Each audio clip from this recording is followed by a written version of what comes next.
Assalamualaikum warahmatullahi wabarakatuh. Waalaikumsalam warahmatullahi wabarakatuh. Selamat dan sukses Dinda. Amin. Ya, Nak. Mari kita berdoa untuk memulai pembelajaran kita hari ini. Ayo ketua kelas. Berdoa mulai. Bismillahirrahmanirrahim. Rabbil zidna ilman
Berarti anak-anak ibu memahami pembelajaran yang sudah dipelajari sebelumnya. Ya, apakah benar?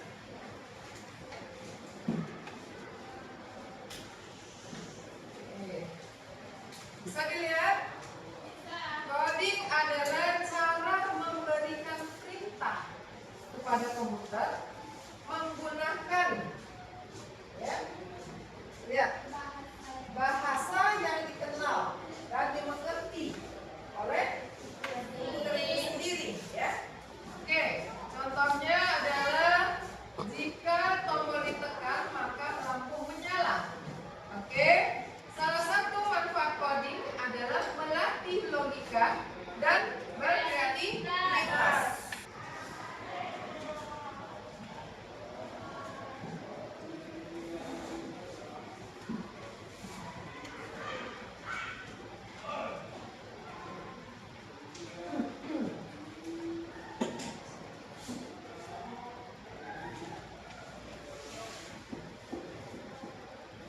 Berpikir komunikasi formal betul. Ini pemahaman teks. Ini tulis. Oke. Itu yang dikatakan dengan coding tadi. Kita ya dalam arti kata mengulang kembali ya minggu semalam yang kita sudah belajar tentang coding. Untuk minggu ini nanti kita belajar tentang berpikir komputasional. Oke. Berikutnya lagi itu ya saya ulang sekejap. Berikutnya lagi ya, itu tadi KA.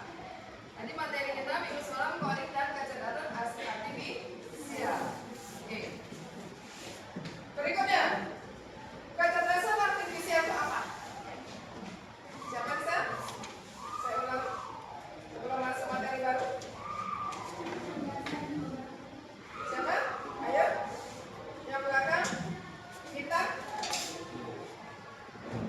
Kecerdasan artifisial adalah kecerdasan buatan, yaitu teknologi yang memungkinkan komputer untuk belajar dari data, mengenali pola, dan membuat keputusan secara sendiri. Iya.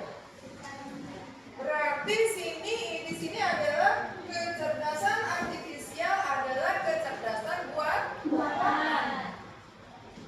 Nah, di sini berarti kecerdasan artifisial adalah yaitu tadi buatan. Data-data yang Anda kumpulin, gimana caranya? Ya, oke, datanya. Berarti nyambung minggu semalam ya.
supaya tuntas kalau pada sakitan gitu ya.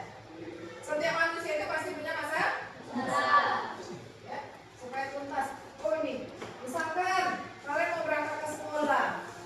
Oh, saya nggak punya motor. Gimana caranya saya supaya bisa berangkat ke sekolah? Itu adalah suatu masalah gitu ya. Bisa? Oke. Nah, di sini ada tujuannya. Ya, tujuan daripada suatu pembelajaran kita.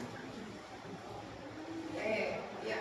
Tujuan pembelajarannya yang pertama adalah menjelaskan berpikir komputasional. Berikutnya adalah mengidentifikasikan langkah-langkah penyelesaian masalah komputasional. Lanjut, mengenal algoritma struktur data dan representasi data. Berikutnya adalah mengimplementasikan dasar pemrograman dengan Scratch. Ya, Scratch. Apa itu Scratch?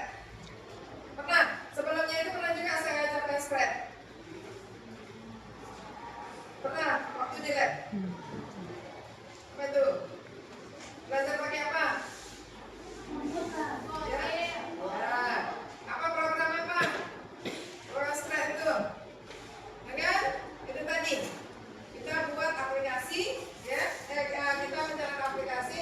Dalam arti kata kita buat apa namanya itu? Ya.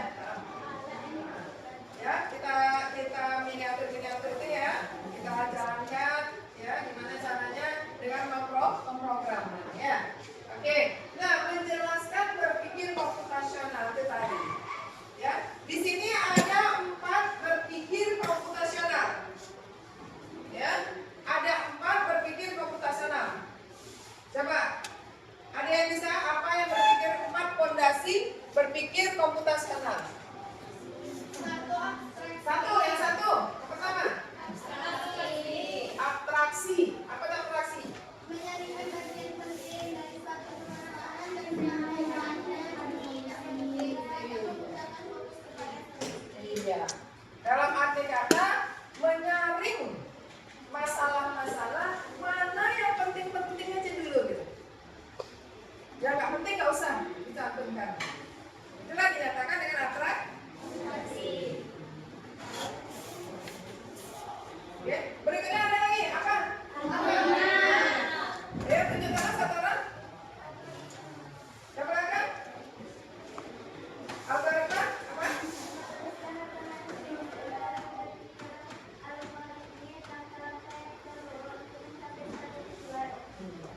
Langkah-langkah, step by step supaya mencapai suatu tuh. Contohnya?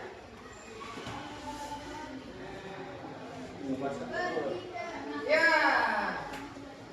Iya, bintang telur, masak telur, buat kue, ya. Step by step kan nggak mungkin telurnya digoreng dulu baru diceplok kan gitu kan? Atau kalau mau cuci baju dijemur dulu baru dicuci gitu. Nah, ya itulah tadi algoritma. Berikutnya apa lagi?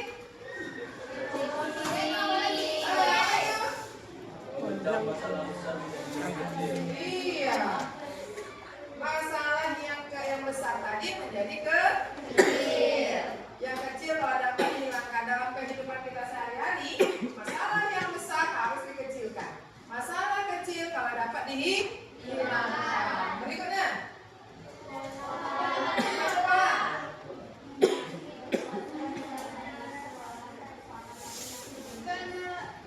Kayak apa? serta mencontoh proses penyelesaian persoalan ke persoalan lain yang sejenis. Iya. Contoh.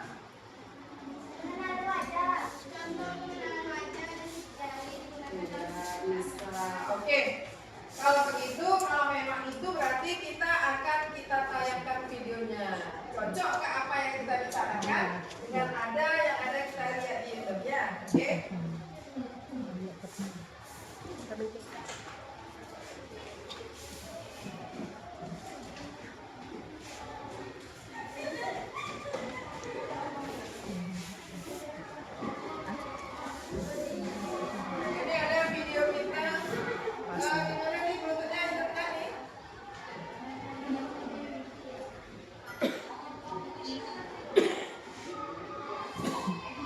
Inilah rahasia kenapa tentara.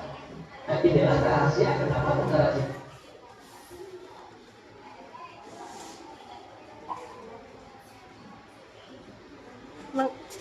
Ulang lagi benar.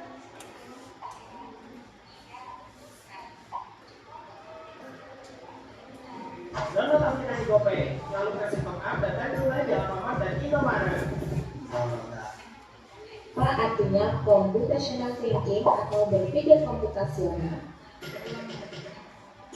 Pengenalan computational thinking. Loh, mana Budan? Hai teman-teman. Pengenalan computational thinking. Mana Budan? Hai teman TC, coba tebak. Dari awal Budan?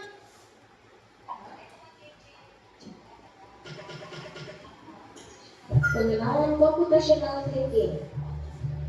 Hai teman TC, coba tebak apa artinya computational thinking atau berpikir komputasional? Adakah yang pernah jeli dan melihat kata komputasional di sini? Jadi mungkin ada hubungannya dengan komputasi.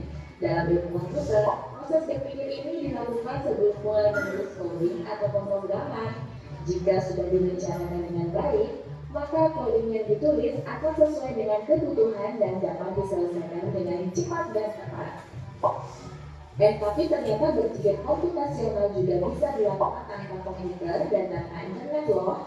Malah sebenarnya kita pun sudah menerapkannya dalam kehidupan sehari-hari, mulai dari membaca buku, mencatat penugasan pelajaran, hingga menyiapkan tas untuk sekolah besok.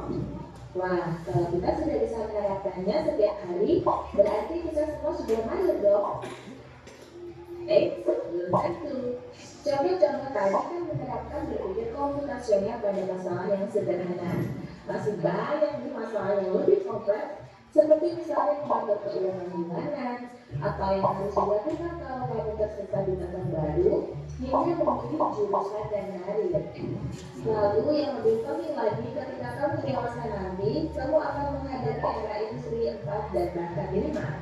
Di sini kamu perlu kecakapan untuk memanfaatkan dunia digital, mulai dari mencari dan memilah informasi yang kamu perlukan, hingga menggunakan informasi itu untuk membuat keputusan. Lalu yang lebih penting lagi, ketika kamu dewasa nanti, kamu akan menghadapi era industri 4 dan bahkan 5. Di sini kamu perlu kecakapan untuk memanfaatkan dunia digital, mulai dari mencari dan memilah informasi yang kamu perlukan, hingga menggunakan informasi itu untuk membuat keputusan penting dalam hidupmu. Menghadapi masalah kompleks kehidupan masa sekarang dan masa depan ini mirip seperti merencanakan coding yang sudah dibahas sebelumnya. Kuncinya adalah memahami masalah dengan tuntas dan mencari cara menyelesaikan yang efektif dan efisien. Nah, kalau begitu, bagaimana agar kita bisa berpikir komputasional? Sekarang kita bahas ya 4 landasan dari berpikir komputasional. Yang pertama, dekomposisi. Dekomposisi artinya membagi masalah kompleks ke bagian yang lebih kecil agar mudah diselesaikan. Misalnya, kamu ditunjuk jadi ketua kelola 17-an, maka untuk Nah, kalau begitu, bagaimana agar kita bisa berpikir komputasional? Sekarang kita bahas ya 4 landasan dari berpikir komputasional. Yang pertama, dekomposisi. Dekomposisi artinya membagi masalah kompleks ke bagian yang lebih kecil agar mudah diselesaikan. Misalnya, kamu ditunjuk jadi ketua kelola 17-an, maka untuk memudahkan pelaksanaan, kamu bisa menunjuk panitia bagian anggaran, konsumsi, publikasi, keamanan, dan lainnya. Yang kedua, pengenalan pola. Artinya mencari kesamaan dan pola di antara bagian-bagian masalah kompleks yang sudah dibaca. Misalnya, kamu hendak melipat dan melipat.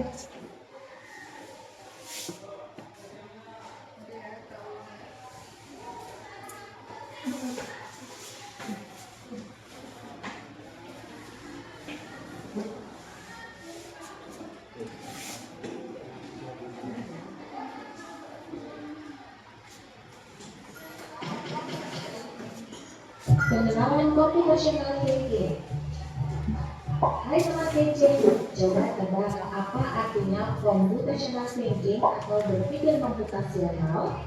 Adakah yang bermata jeli dan melihat karena komputasional di sini? Jadi mungkin ada hubungannya dengan komputer ya? Iya, betul sekali. Jempol buat kamu yang sudah menebak dengan benar. Berpikir komputasional adalah proses berpikir untuk menyelesaikan masalah dengan efektif dan efisien. Dalam ilmu komputer, proses berpikir ini dilakukan sebelum mulai menulis coding atau pemrograman. Jika sudah direncanakan dengan baik, maka coding yang ditulis akan sesuai dengan kebutuhan dan dapat diselesaikan dengan cepat dan tepat. Tapi ternyata berpikir komputasional juga bisa dilakukan tanpa komputer dan tanpa internet loh. Malah sebenarnya kita pun sudah menerapkannya dalam kehidupan sehari-hari, mulai dari menggosok gigi, mencatat ringkasan pelajaran, hingga menyiapkan tas untuk sekolah besok. Wah, kalau kita sudah bisa menerapkannya setiap hari, berarti kita semua sudah mandiri dong. Belum tentu. Contoh-contoh tadi kan menerapkan berpikir komputasional pada masalah yang sederhana. Masih banyak nih masalah yang lebih kompleks, seperti misalnya mengatur keuangan bulanan, apa yang harus dilakukan kalau kamu tersisa di tempat baru, hingga memilih jurusan dan karir. Lalu yang lebih penting lagi, ketika kamu dewasa nanti, kamu akan menghadapi era industri 4 dan bahkan 5. Di sini kamu perlu kecepatan untuk memanfaatkan dunia digital, mulai dari mencari dan memilah informasi yang kamu perlukan, hingga menggunakan informasi itu untuk membuat keputusan penting dalam hidupmu. Menghadapi masalah kompleks kehidupan masa sekarang dan masa depan ini mirip seperti merencanakan coding yang sudah dibahas sebelumnya. Kuncinya adalah memahami masalah dengan tuntas dan mencari cara menyelesaikan yang efektif dan efisien. Nah, kalau begitu, bagaimana Anda kita bisa berpikir komputasional? Sekarang kita bahas ya 4 landasan dari berpikir komputasional. Yang pertama, dekomposisi. Dekomposisi artinya membagi masalah kompleks ke bagian yang lebih kecil agar mudah diselesaikan. Misalnya, kamu ditunjuk jadi ketua panitia lomba 17-an. Maka, untuk memudahkan pelaksanaan, kamu bisa menunjuk panitia bagian acara, konsumsi, publikasi, keamanan, dan lainnya. Yang kedua, pengenalan pola. Artinya mencari kesamaan dan pola di antara bagian-bagian masalah kompleks yang sudah dipecah. Misalnya, kamu hendak melipat dan menyimpan jemuran di rumah, maka kamu perlu bisa mengenali jemuran milik ayah, ibu, kamu, adik, dan milik bersama seperti spray, handuk, dan lainnya. Ini karena jemuran-jemuran itu perlu disimpan di tempat yang berbeda. Yang ketiga, abstraksi. Artinya fokus pada informasi yang penting saja, mengabaikan detail yang tidak diperlukan. Misalnya, kamu hendak menceritakan pengalamanmu berwisata ke luar kota. Tentunya kamu mengalami banyak hal dari mulai berangkat di bus, berfoto bersama, makan di restoran, menginap di hotel, hingga perjalanan pulang. Tapi nggak mungkin kan kamu ceritakan semua kejadian dengan detail pada teman-temanmu. Pasti mereka bosan dan kelamaan. Jadi kamu harus menyaring beberapa kejadian yang menarik saja untuk diceritakan pada teman. Yang terakhir, algoritma. Artinya membuat langkah-langkah penyelesaian atau membuat aturan yang diikuti untuk menyelesaikan masalah. Misalnya, kamu diberi daftar belanja di supermarket oleh ibu. Ada minyak goreng, telur, roti, sayur, dan kopi. Lalu kamu harus buru-buru karena ibu sudah mau memasak dengan minyak goreng itu. Nah, kalau seperti ini, satu cara yang efisien misalnya adalah dengan mengambil barang yang paling dekat dari pintu masuk, hingga terakhir yang paling dekat dengan kasir. Nah, itu dia 4 landasan berpikir komputasional yang perlu diterapkan untuk memecahkan masalah yang kompleks. Lalu berikutnya, apakah ada cara untuk mengasah kemampuan berpikir komputasional? Tentu ada. Selain bisa coba kamu terapkan ke masalah sehari-harimu, kamu bisa juga latihan soal untuk mengasahnya. Misalnya, gurumu akan memberikan soal-soal computational thinking di mata pelajaran matematika, bahasa Indonesia, dan IPAS dalam kurikulum mereka. Selain itu, kamu bisa ikut tantangan bebas Indonesia juga. Yuk coba simak satu contoh soal computational thinking. Dalam bis studi wisata, ada 3 kelompok anak yang akan diantarkan ke 3 tujuan berbeda. Bis berhenti pertama di restoran, lalu hotel, dan terakhir di museum. Hanya ada satu tempat penyimpanan koper di samping bis yang hanya bisa dibuka dari satu pintu. Sopir bis ingin mengatur koper-koper penumpang hingga mudah dikeluarkan. Bantu supir bis menentukan urutan memasukkan koper-koper itu ke dalam tempat penyimpanan. Pertanyaan, koper kelompok anak yang mana yang dimasukkan terakhir? A. Anak yang ingin pergi ke museum. B. Anak yang ingin pergi ke restoran. C. Anak yang ingin pergi ke hotel. Atau D. Yang manapun boleh. Soal ini diadaptasi dari challenge.declass.org. Oke, yang mana kalian pilih? Yang pertama. Yang A, karena dia ya harus ke terakhir dia ke museum. Nah, itulah yang dinyatakan dengan berpikir komputasional. Ya. Oke, kita lanjut ya. Kamu tahu? Coba ya, dijawab di kolom komentar. Kejar cita, kejar ilmu, raih cita.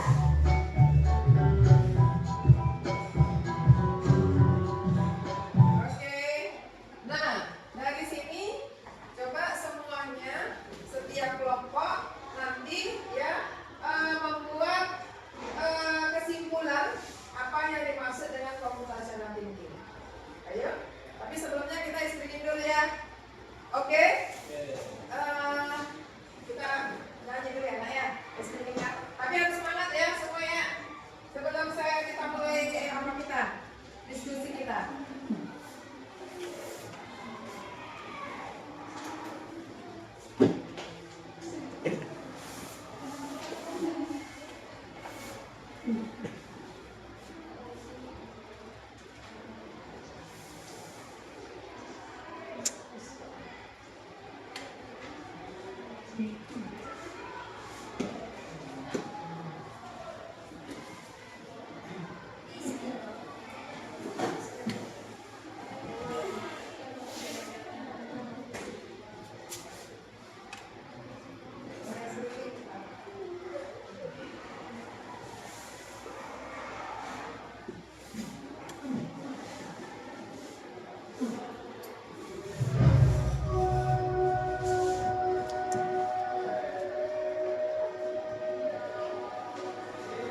Gimana masalahnya